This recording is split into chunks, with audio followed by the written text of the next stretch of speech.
वरपक्षाच्या ठिकाणी काही अशुभ घटना घडण्याचे संकेत मिळत आहेत.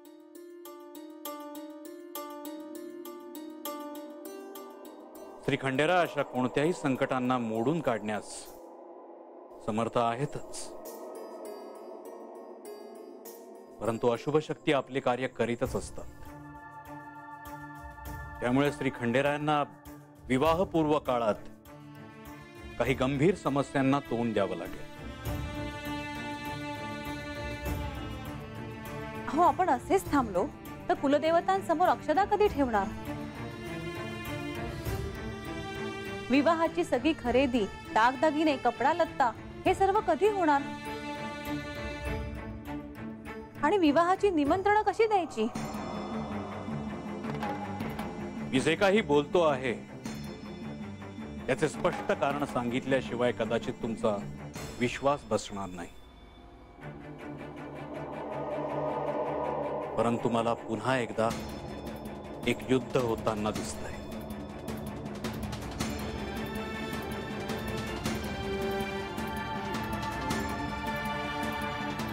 श्री खंडेराय आणि चिरंजीवी सौभाग्यकांक्षिणी म्हाळसा यांच्या विवाहापूर्वी हे युद्ध होणार.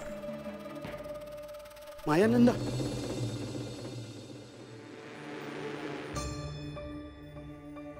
युद्ध का आणि कुणाशी? भविष्यात घडणाऱ्या सगळ्याच प्रश्नांची उत्तरे आपल्याला माहिती असायलाच हवीत असा आग्रह धरू नये.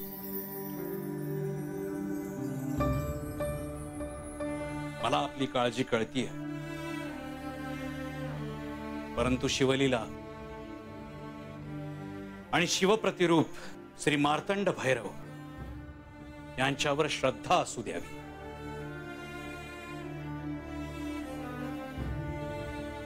मी काही बोलू का? बोल म्हाळसा.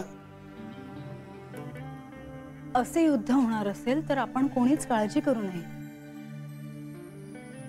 कारण मला खंडेरायांच्या स्वरूपातली काही तत्व समजली आहेत. खंडेरायांचा विजय निश्चित होणार आणि आमचा विवाह निर्विघ्न पार पडेल याची मला खात्री आहे.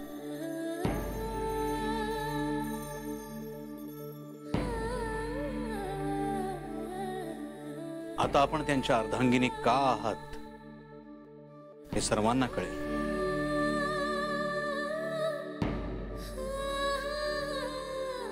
जे काही अशुभ घडणार आहे तो शिवलीलेचाच एक भाग असेल, आणि जे काही शुभ घडेल तोही शिवलीलेचाच एक भाग असेल.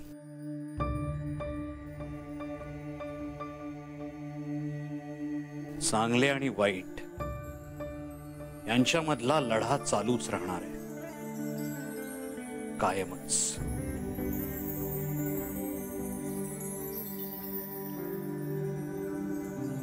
चिंता नसावी.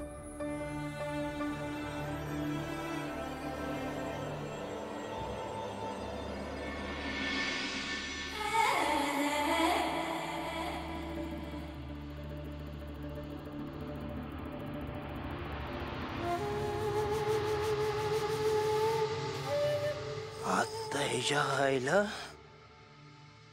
बानू एकलीच काय करते? आजा घरात नाही वाटत.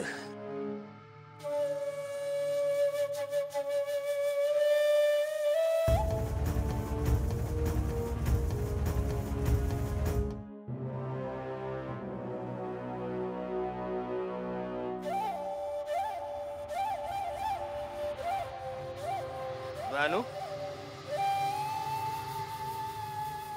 अगं अशी का ग बसली आज? बरी आहेस ना? मला काय धाड भरली अरे? आणि तू काय करतोयस हात? अगं कवा तर ना तुझ्या मोर उभा आहे मी, पर तुझं ध्यान कुठं आहे माझ्याकडे? हा म्हणलं आताच बघल मगच बघल, पर तू आपली तुझ्याच तंद्रीत वय का? आणि मग बानू काय झालंय काय तुला? हा पहिल्यासारखी बोल ना, हा काव पाड्याव दिस ना. सारखं आपल्या घरातच बसून असतीच. अगं मला का नाही तुझी खरंच लई काळजी वाटते अगं. रंगा, का उगा माझ्या नादी लागतोयस र?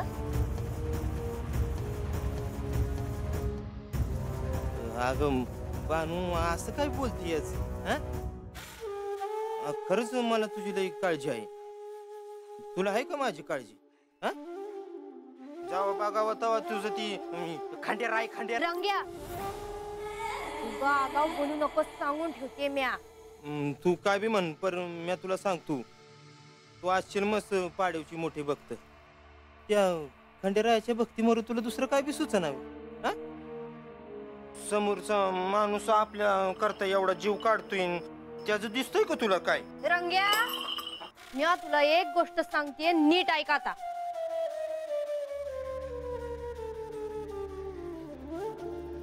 खंडराय माझ्यासाठी देवाहून मोठा आहे.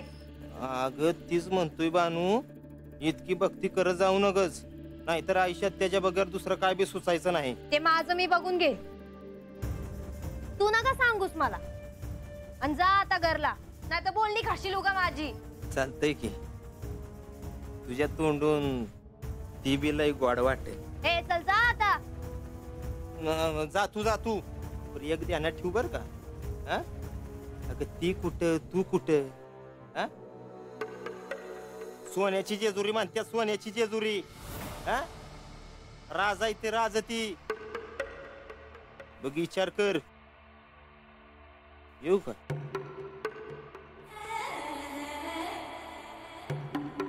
अरे इकडं कुठं? माया तर पडू दे की मला. इकडे कुठे माझी?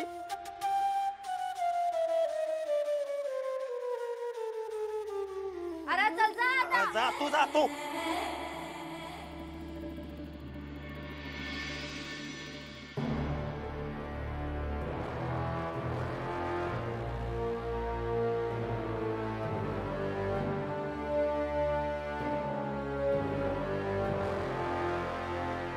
प्रधानजी, आपण काय ठरवलंय? देवा, मणिमल्ल युद्धाच्या वेळेस युद्ध करू नको हे समजावण्यासाठी मी मल्लापूरला गेलो होतो, परंतु त्याने युद्धातून माघार घेण्यास नकार दिला. आजही तशीच परिस्थिती आहे देवा. मल्लाचा ज्येष्ठ पुत्र कुंभक हा उलुकला पुढे करून युद्धासारखी परिस्थिती तयार करतो आहे. तरीही मला असं वाटतं की मी कुंभकला पाताळात जाण्यास सुचवावे. तुम्ही कोणताही निर्णय घ्या, परंतु खंडेराय आणि म्हाळसेचा विवाह ठरलेल्या तिथीला पार पडू दे. देवी, चिंता नसावी, विवाह होईलच. या राज्याचा प्रधान या नात्याने माझा निर्णय योग्य आहे.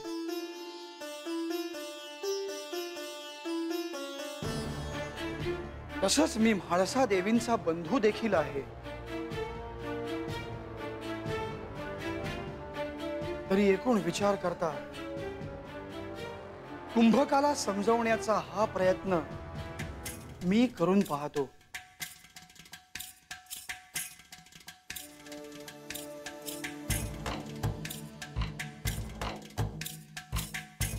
ब्रह्मदेव, आपण? होय श्रीहरी, आज प्रथमच असं घडतंय की मी आपल्या निर्णयाचं समर्थन करत नाहीये. मी कुंभकास भेट देणं आपणास अयोग्य वाटत आहे का? होय श्रीहरी, कुंभकाला आता कोणाचीही भाषा समजणे अशक्य आहे. आपण साक्षात श्रीहरी आहात. आपली भेट व्यर्थ जाऊ नये. मी हे चांगलंच जाणतो, परंतु कुंभकाला समज देण्याची एक संधी राहिली अशी खंत कुणालाही वाटू नये असं मला वाटतं. होय, कारण श्री मार्तंड भैरव आणि चिरंजीवी सौभाग्यकांक्षिणी म्हाळसा यांचा विवाह संपन्न होईपर्यंत आपण वेगळ्या पद्धतीने युद्ध होऊ नये याची काळजी घ्यावी.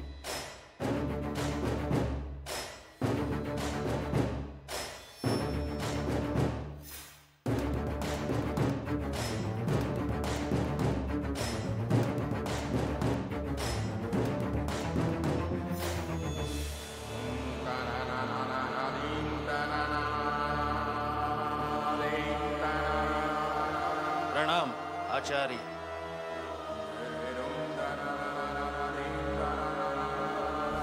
कुंभक, मला एकटं सोड. आपण साऱ्या दैत्य कुळाचे आचार्य आहात. आपल्यामुळे मला माझे ध्येय गाठता आले. आपल्यामुळे मला उलूक सापडला. मी तुला उलूक बद्दल सांगितलं कारण त्याच्यामुळे का होईना तुला वस्तुस्थितीची जाणीव होईल अशी मला खात्री होती. माझ्याशिवाय वस्तुस्थितीची जाणीव दैत्य कुळात अजून कोणाला आहे आचार्य? अहोरात्र दैत्य कुळाच्या उद्धाराचाच मी विचार करतो. दैत्य कुळाच्या उद्धाराचा की स्वतःच्या अहंकाराचा? अज्ञानांधाची या नेत्री ज्ञानांजनही घालुनी उघडले नयन जाने वंदू त्या गुरुराजया.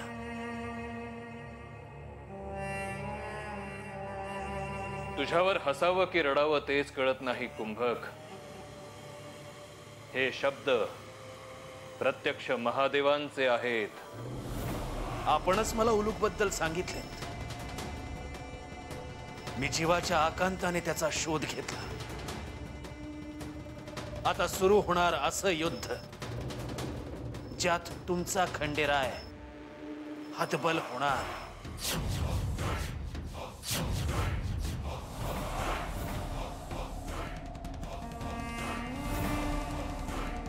तू जाऊ शकतोस कुंभक. तुला आता माझ्याकडून काहीही मिळणार नाही. उलूक तुम्हीच दिलात मला.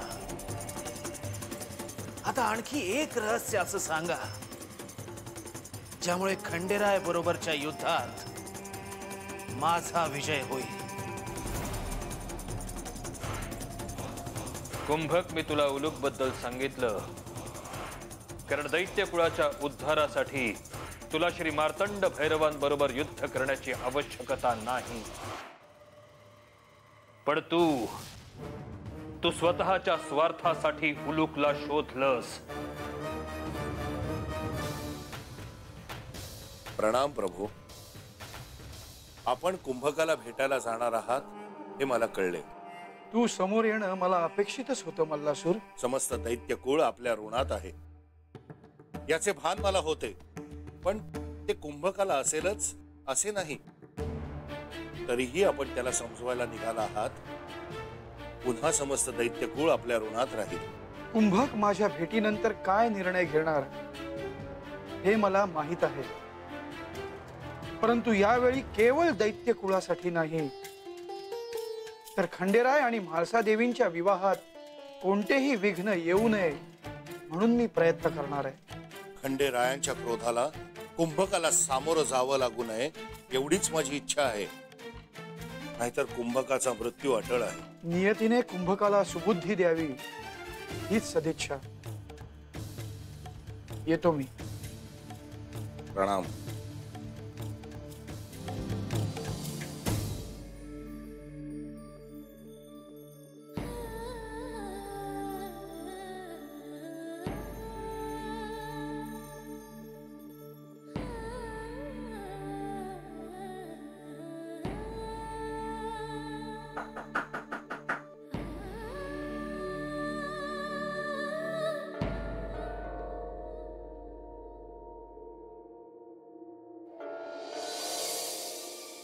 काय हे?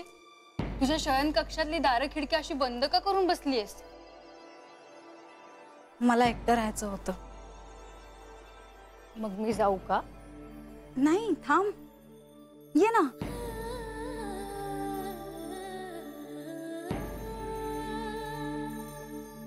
म्हाळसा, विवाहाचा विचार करतेस ना? हो, माझा खंडेरायांशी विवाह होणार. म्हटलं तर अनेक लग्नांसारखं हे लग्न आहे, पण यात इतकी विघ्न का आहेत हे कळत नाहीये ग.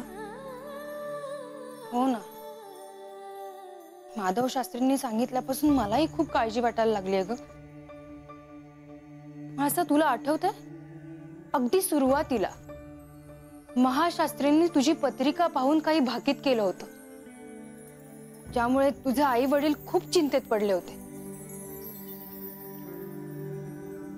त्यांनी काय भाकीत केलं होतं हे अजूनपर्यंत काहीच कळू शकलेलं नाही. त्यामागचं कारण कळू शकलेलं नाही.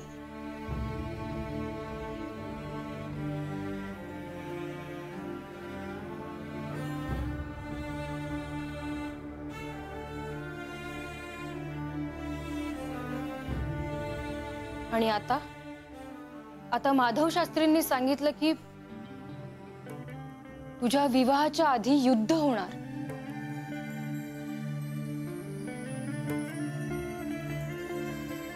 म्हाळसा, तू काय करायचं ठरवलंयस?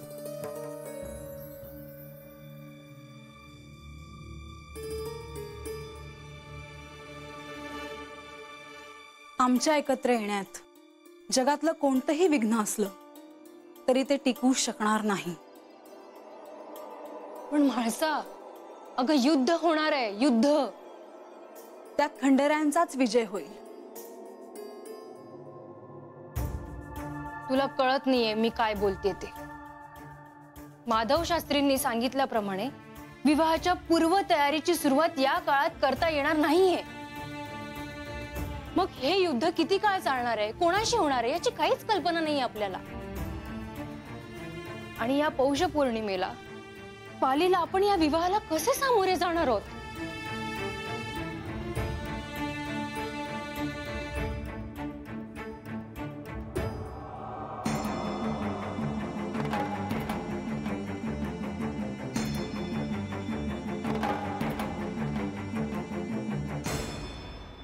हळदीचे हे शिवलिंग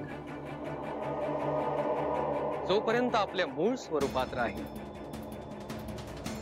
तोपर्यंत आपले श्री खंडेरायांशी असलेले अर्धांगिनीचे नाते अबाधित राहील. परंतु ज्या क्षणी हे हळदीचे शिवलिंग आपला मूळ आकार सोडेल त्या क्षणीच आपणा उभयतांच्या नात्याला तडा जाईल.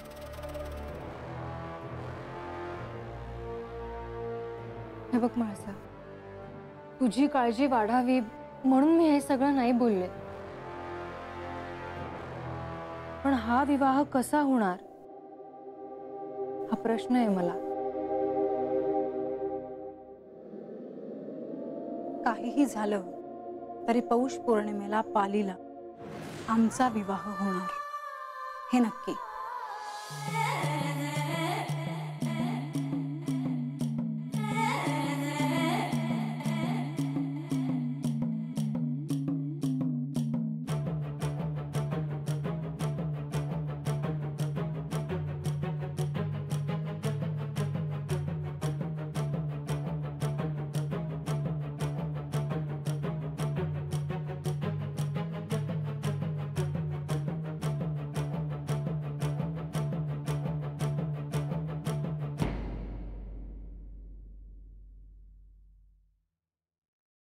तेव्हा खंडोबा महाराजांनी सांगितली तशीच पूजा म्या करतीया.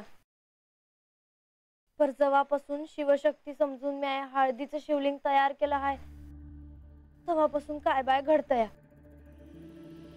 याच्या आधी असं होत नव्हतं. तुम्ही माझ्या स्वप्नात येऊन बोलायला लागला असा. रातच्याला झोपेतून म्या बडबडत उठायला लागल्या. हे समज काय आहे मला कळना. तुम्ही पुशी पुनवला येणार असं वचन दिलं सा. पर महाराजांनी सांगितलं तसं हिंदोळा व्रत करून मी ते वचन पुन्हा मागितलं. देवा खंडोबा, माझं काय बी म्हणणं नाही. तुम्हासनी पुशी पुनवाला यायला जमलं नाही तर मी आज जेजुरीला येईल तुमच्या दर्शनाला. या जेजुरीला आले तर तुमची भेट होईल ना व?